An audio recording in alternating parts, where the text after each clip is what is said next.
It's interesting. Yeah, I think it's when you're making these amazing pieces of content. I know it's a collaboration, but when you're building it out, do you have a yardstick as to what success would be when the product's gone into the market? Um, you know,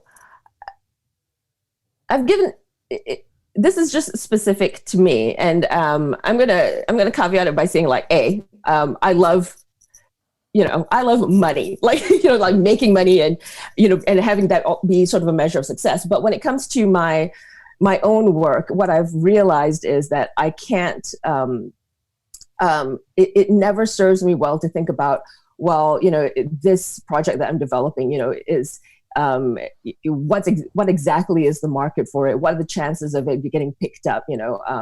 There are very successful writers, who are able to sort of like look at the market, calibrate it, and sort of churn out a piece of content they feel will do very well for that. And that's not really how I operate. I tend to, and I think a part of it is a function of of the job. It is really easy for it to become a grind when you're, especially in television, when you're just grinding through and just breaking story 24/7. It's very easy for it to just feel like this rock that you're shoving up a hill. And I got to a place, several times in my career where I, would ask myself, like, why am I doing this? It's really not for the paycheck. And where I would get back to is that, I'd have to come from a place of joy.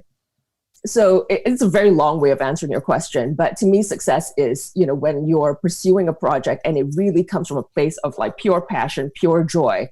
And when it goes out into the marketplace, it's not so much, what the box office is, but does it resonate with other people? Can people look at it and, watch it, experience it, and sort of, feel what you were feeling when you were creating it? That sense of authenticity. Was there a voice? Was there a character that they connected with?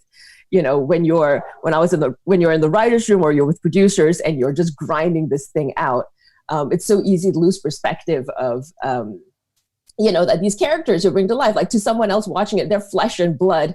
And it's so easy to get sort of, lost in the minutia of technical details that, you want that creative thread to pull through for the result on the other end, for someone to realize what you did and respond to it. So I guess to summarize it, it's just coming from a place of passion and then really having someone, recognize it for what it is and appreciate it at the end.